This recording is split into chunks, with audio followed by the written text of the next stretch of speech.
part, we shall be discussing and learning the sizing and selection of the fire pumps. But we see here a display of step-by-step method for sizing the pump. These are the following steps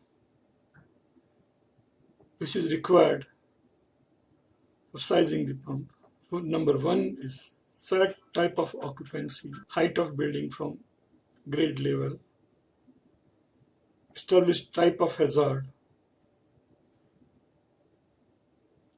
After establishing these things, we need to refer table 23 with respect to the step 1 to 3. From that table 23, accordingly we have to select flow of pump and the type of pump, in the sense whether there will be two pumps, that means one electric pump and one diesel engine standby pump, or two electric pump and one diesel engine operated pumps. The flow of pumps is actually selected from the column 14 of table 23.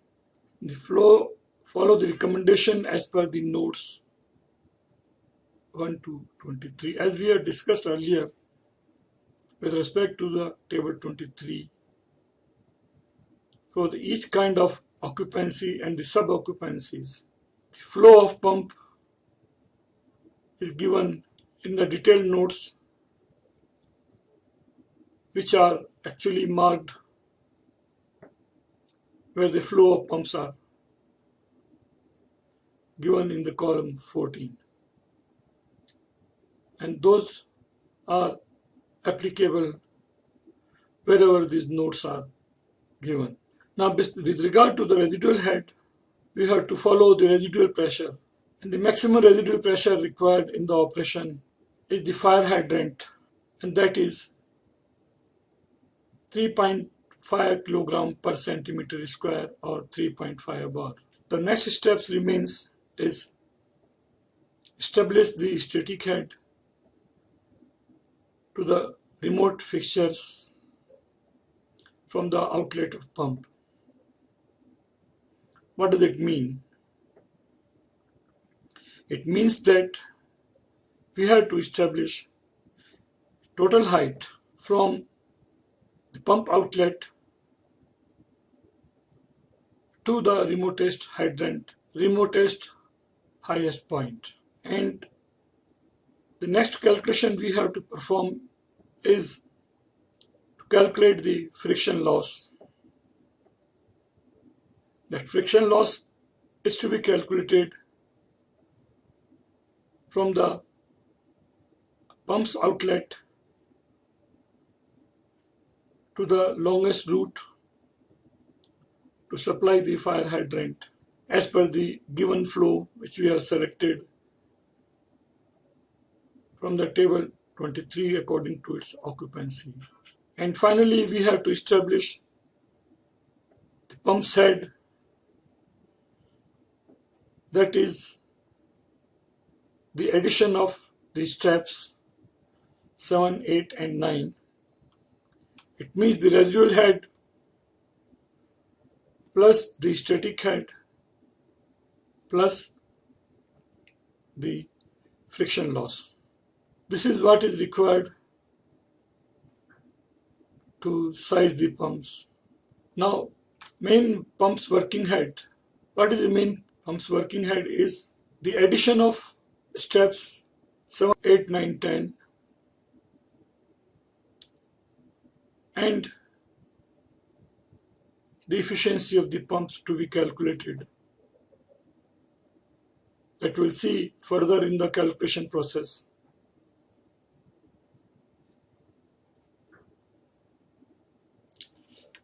And the flow, as we have already talked, shall be according to table 23 of the given occupancy. As regard to the type of pumps, generally there are following kinds of pumps, that is split case, end suction, vertical turbine, and online pump. This is what actually is required for selecting the fire pumps. And to select the jockey pumps, as we already got the working pressure, the same working pressure will be applicable to the jockey pump. What is jockey pump? Jockey pump is required to be installed to maintain the working pressure in the system all the time. And its flow is selected according to the table 23's recommendation against the type of occupancies we are considering in design.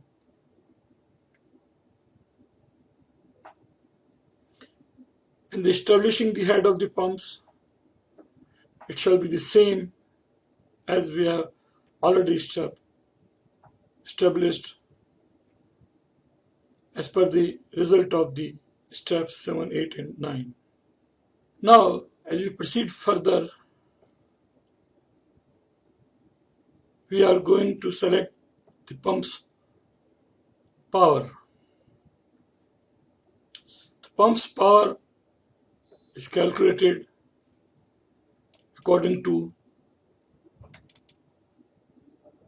the formulas which are explained in this slide. For the imperial unit calculations,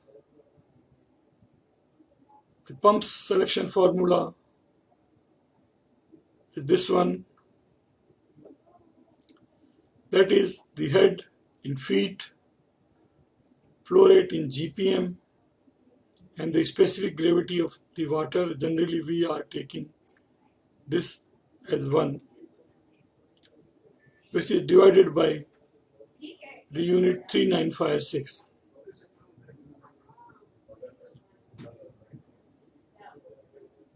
Okay, and now when we come to the IS unit calculation,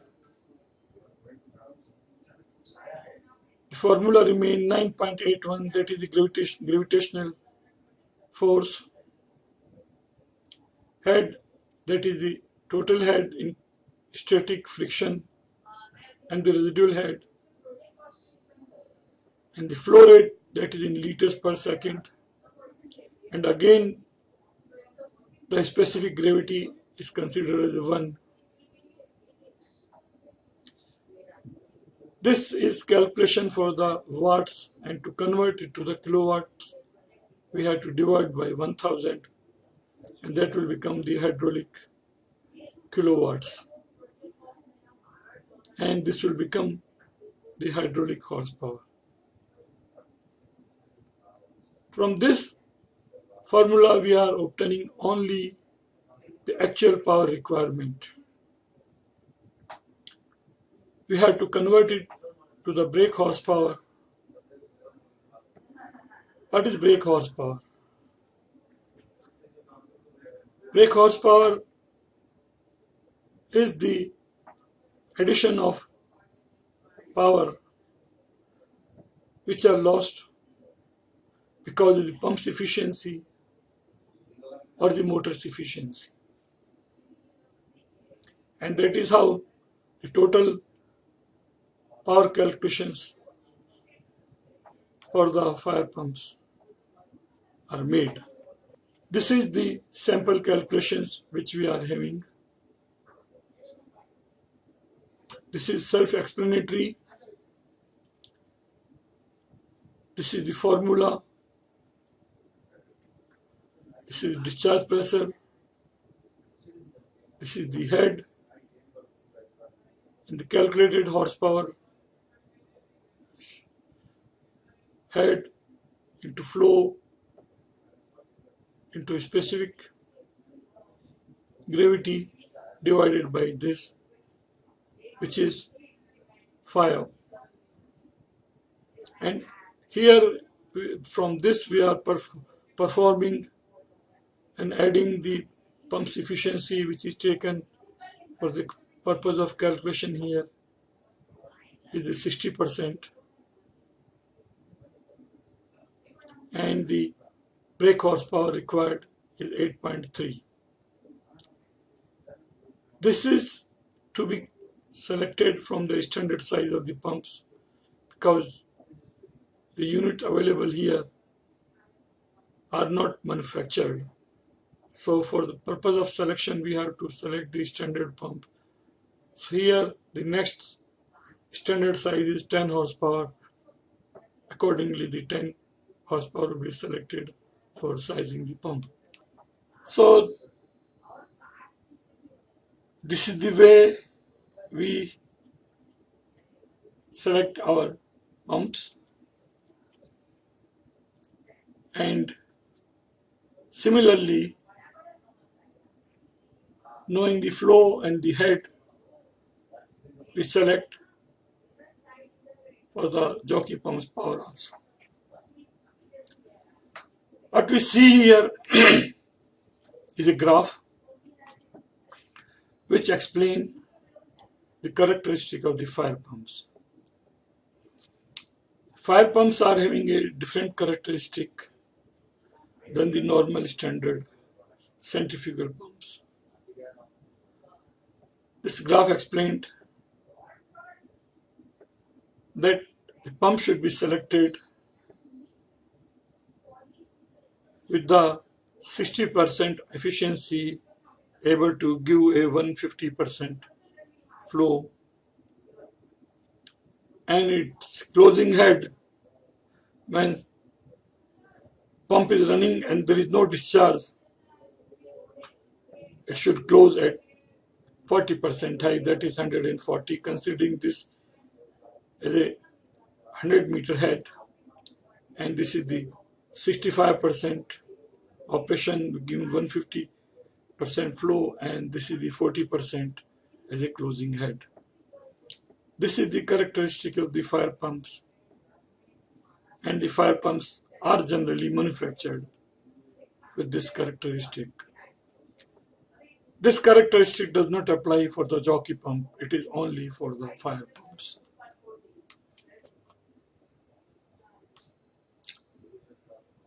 What we see here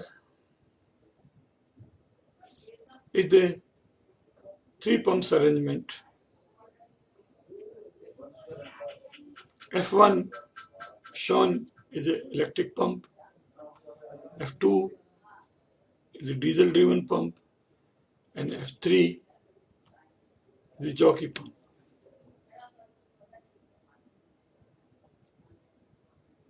This kind of pumps and its arrangement are according to the requirement of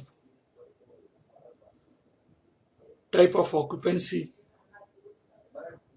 and as recommended by the table 23. You will notice over here that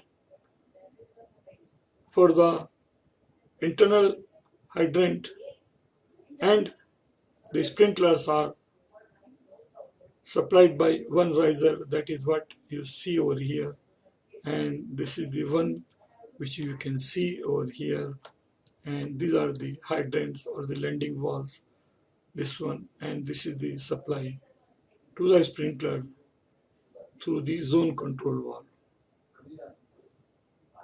And this pipe what we see over here is the drain valve. This is required to drain the sprinkler system and for testing the system, and the drain pipe, the water is collected into some pit, and that's the way these pumps and the risers are arranged. Similarly, what we see over here, this is a separate line going to the external hydrant, This being the water storage tanks and compartments which are having two separate supplies which can be isolated, and this is the suction header. The pump must be installed with these accessories. That is what you see over here from this. This is the valve, the vibration isolator on the suction side, and on the discharge side the vibration isolators, check valve, a non-return valve, and the isolation valves. This is a suction header and this is the discharge header. And the discharge header is connected with the pressure vessel, and this is a complete arrangement for the fire pumps according to the table 23 requirement of the type of occupancy which we are selecting. Here what we see is that this is the arrangement with the 4 pumps. The selection of 3 pump systems and the 4 pump systems are according to the type of occupancies, its subcategories, and as recommended by the table 23 of NBC part 4. The difference between that 3 pump systems and the 4 pump systems are, you can see over here, F1 is a diesel engine operated pump, F2 is the electrical operated pumps, F3 is electric operated pumps. What we see over here, there are the 2 pumps electrically operated, and this one is the jockey pumps. So there is an additional pump over here. Same way, this is the suction header. This arrangement is similar to what we had seen, the isolation valve, vibration isolator. Similarly, vibration isolator, check valve, and the isolation valve. But what we see here is a difference in the suction header. Suction header is provided with the check valve. This check valve, what we see, it will allow the flow from this side, this part of the, to the sprinkler pump, but the sprinkler pumps cannot supply to that. That is the reason the check valve is provided in the suction header. And the same way we are having the pressure vessel. This is the way the pumps are required to be arranged wherever the recommendation of table 23 are there. And what we see again over here,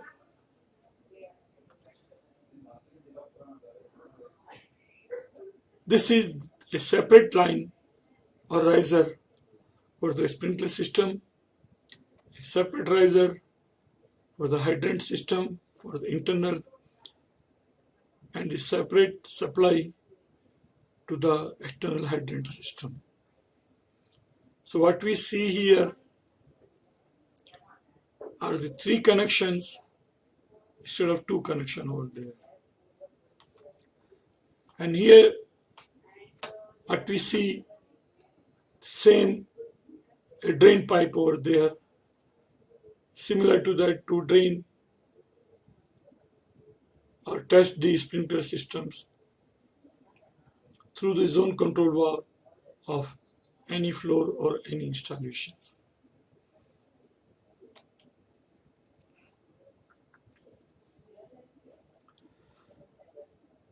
This is what we have understood now in our previous slide. 3 pumps arrangement and the 4 pumps arrangement, and these are the components or the things which are installed over here. By picture, these are explained over here. It's a gate valve or isolation valve or butterfly valve, whatever we can want to use. This is the end suction pumps, and this is the diesel engine operated pump. It's a control pump, the jockey pump, and the check valve.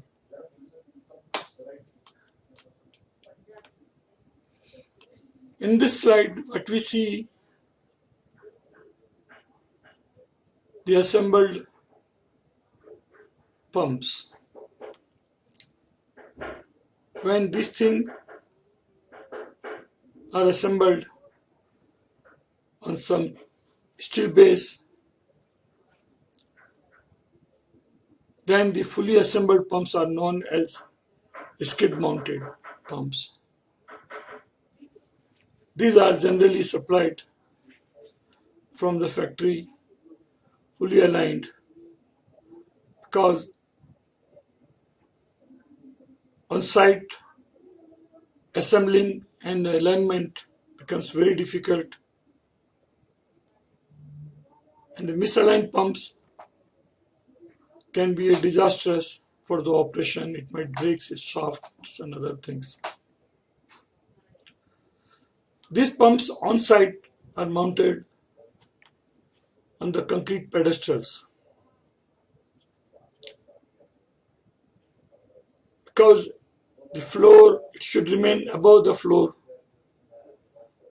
to prevent the spray of water while washing the pumps or cleaning and other things also. And generally this may become necessary to make up the gap between the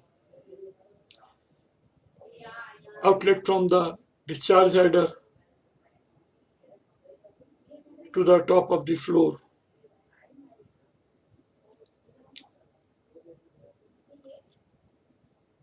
So this pedestal height is generally to make up that gap which shall be required, and this is made of the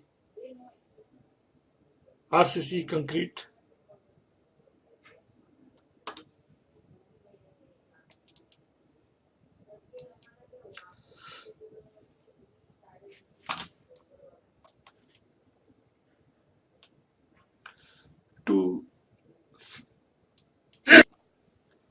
To facilitate the sizing of the suction side of the pumps and its accessories, along with the discharge size of the pumps, along with the accessories, according to the flow of pumps selected, are produced over here. This is as per the IS 15105 sprinkler system design. What it has been explained over here, according to the flow of the pumps, the suction pipe diameter to the pumps must be 50 millimeters, flexible connection of 50 mm dia, and the gate valve or the butterfly valve will be of 50 mm dia.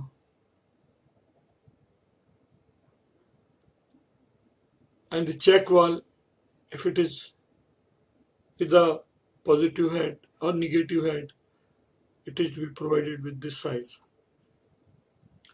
On the discharge size, same things are there which are to be required to be followed, and these are the pumps flow. These are the flow of the standard pumps which are explained in the table 23, and for the larger flow, wherever a different kind of sprinkler systems are required is also given over here.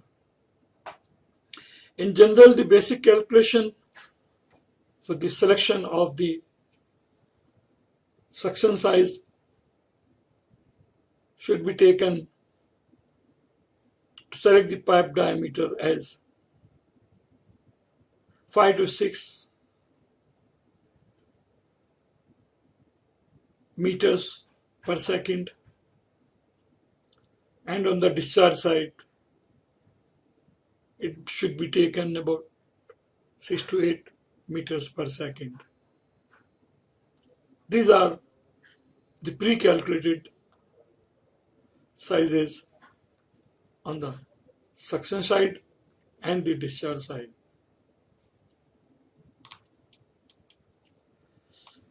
This is the assembled unit what we see over here, which is installed in the plant. You can see from the picture, this is the end suction pumps, and these are its supply pipes, isolation valve. This is skid mounted diesel operated pumps with the diesel tank and the control panel, and this is the pumps controller. See, we do not have any restrictions or the requirement as per the NFPA where it is mandatory to have a separate control panel for each pump. But IS requirement is not like that. It can be a assembled control panel together for all the pumps for application of fire or jockey pumps. And this is a typical discharge header where we see risers are being supplied for its application or its use.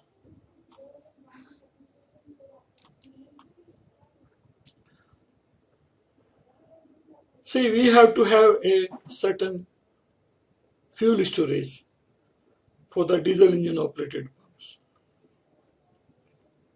and how much it should be storage capacity of the fuel tank minimum is required according to the type of hazard which are explained for over here. If it is light hazard, it should be 2 hours storage. If it is ordinary hazard, it is 4 hours storage. If it is high hazard group A, it should have 6 hours storage, and high hazard group B should have the 8 hours fuel storage capacity of the diesel engine pumps.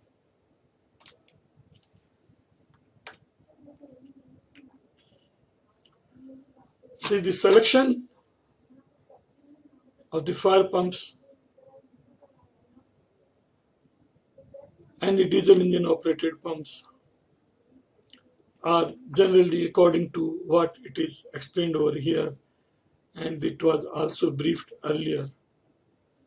The general requirement remains the electric driven centrifugal pumps, compression ignition engine driven centrifugal pumps, and the vertical turbine. These are the diesel engine operated pumps, and the vertical turbines are for the negative suctions.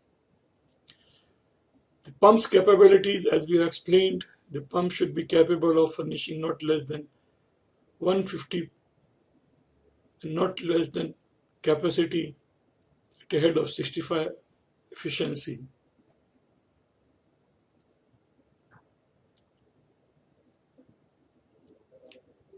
And 65 rated, this was explained in the graph, and the closing at should be 140. What if means 40% extra, 100 plus 40 is 140% of the working pressure. And the capacity to be not less than, normally more than 10% installed, that is the jockey pump sizing. Although for many of the cases, this has already been shown in the table 23 which is 180 liters per minute for the jockey pumps. In different case where you feel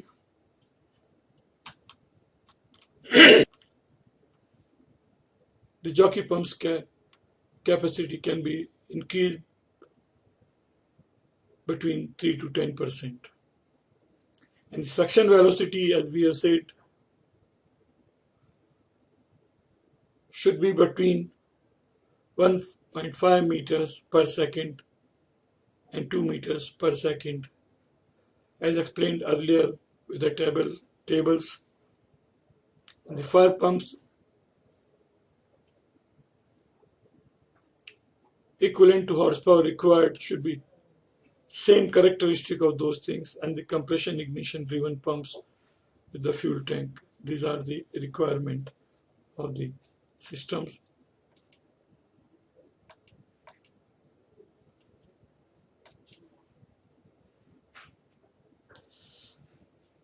This is the simplified ways we have already given over here. This is for sizing the suction and the discharge header.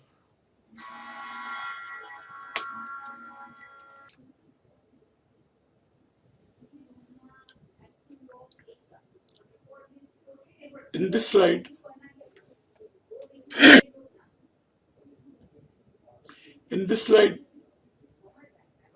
what we are trying to explain is that sizing of the suction header and the discharge header. In the previous slide and the tabulated dimensions, according to the pump flow selected, we had sized these components. This is the suction side and the discharge side, according to the flow, which are fully tabulated. Now what we are sizing over here, this is the suction header and this is the discharge header. See, the discharge header, when it is can accommodate a larger turbulence, and the suction header also can have accepted turbulence. This turbulence cannot be zeroed. So sizing of these things will be on the low velocity. So if we take a velocity of 1.5 meters per second for the suction header and 2 meters per second for the discharge header, this header will be quite large, and which is required because whenever the suction and the discharge are taking place, there is a turbulence, and to minimize the turbulence in the header side, we have to design a larger diameter. Generally, with the given flow, on the basis of this formula, I have produced those sizes, and with this formula, with the given this thing, we can actually size for the different flows.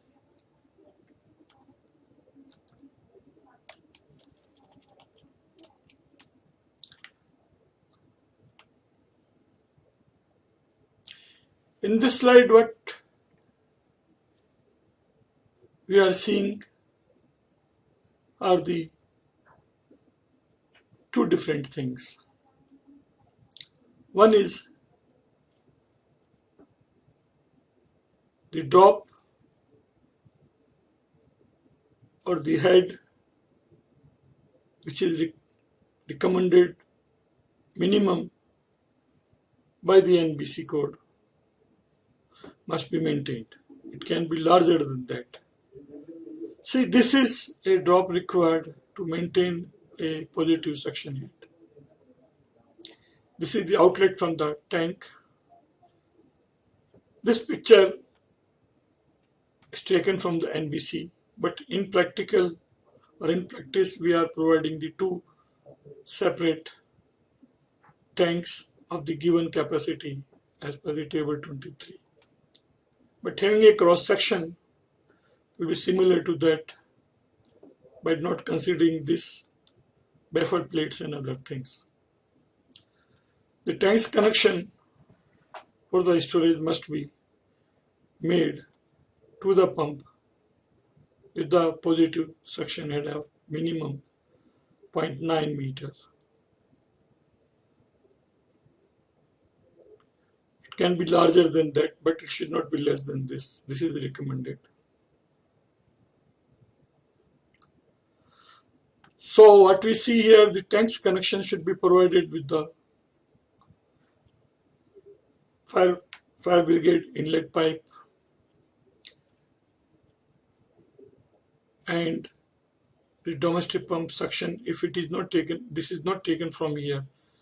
So mainly we are focusing, which is required to be a positive suction head from the discharge of the underground storage tank. This is what, as we had explained earlier, and is very clear from here. The pump's characteristic should be the closing should be 40% of the maximum working pressure. Considering this as 100 as a working pressure, it should be 40 meter, and with the 65 efficiency we should have 150. This is the main characteristic of the fire pumps, and it is required to be selected, which has already been explained, and here it is explained in more details. But generally the pumps, as I said, are manufactured according to this characteristic. This slide is re-explained here because of the reason that the calorific value of the standard diesel is roughly 1 liter equivalent to 14.37 kilowatt hours. This way, once we happen to know the pump's power, we shall be able to find out how many liters will be required,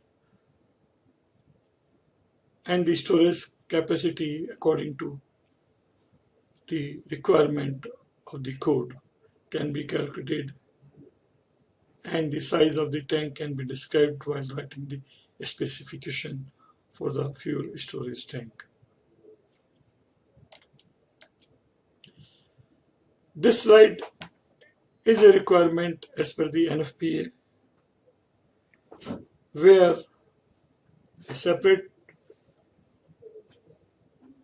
diesel storage tank of the larger size and with the other requirement are required, which is not the requirement as per the NBC. This is only required when the things are designed as per the NFPA fire pump selections. This slide we already explained, and this is the self-explanatory because I had to include it, this being the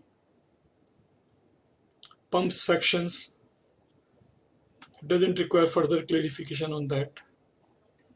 Now this is a pressure setting requirement. What is the pressure setting? See, the fire pumping systems is consisting of the electrical pump for the fire and diesel engine operated pumps, as well as the jockey pumps. Jockey pumps generally maintain the working pressure in the system, and it must remain all the time, and the slight leakage are made up by running the jockey pumps. So how much setting you can have, how much drop in the pressure you can allow before the jockey pump come into the operation. We can generally take a 10 psi to 1 bar, or that is 14.5 psi. If the pressure drops beyond that, the main fire pumps come into operation. What does it increase, or what does it explain? It explains that there is a water demand more than the capacity of the jockey pumps, which are, according to the system pressure testing or the hose testing, and the jockey pump is not able to supply the demand. Only in that case the working of the electric pumps come into the operation. So that is the cut-in pressure for the jockey pumps. In general, what we are talking, less than about 10 psi to 14.5 psi should be the cut-in pressure of the jockey pumps, and its cutout pressure should be equivalent to the system pressure. What is that system pressure? Which we have already explained, and we can re-explain here. The total head of the system, which consists of the residual head, static head, friction head, and the pump's efficiency. That is the working pressure, and that is how these things are arranged. And that is how the jockey pumps will be having the cut-in and the cut-out. When the demands are more than the supply of the jockey pumps, the fire pumps come into the operation. And because of certain power failures or any other condition, electric pumps are not operating, the jockey pumps comes into the operation. And the closing of the pumps are manual, so there is no cutout pressure set for the main fire pumps. This is a tabulated form, what we have said, and this is the way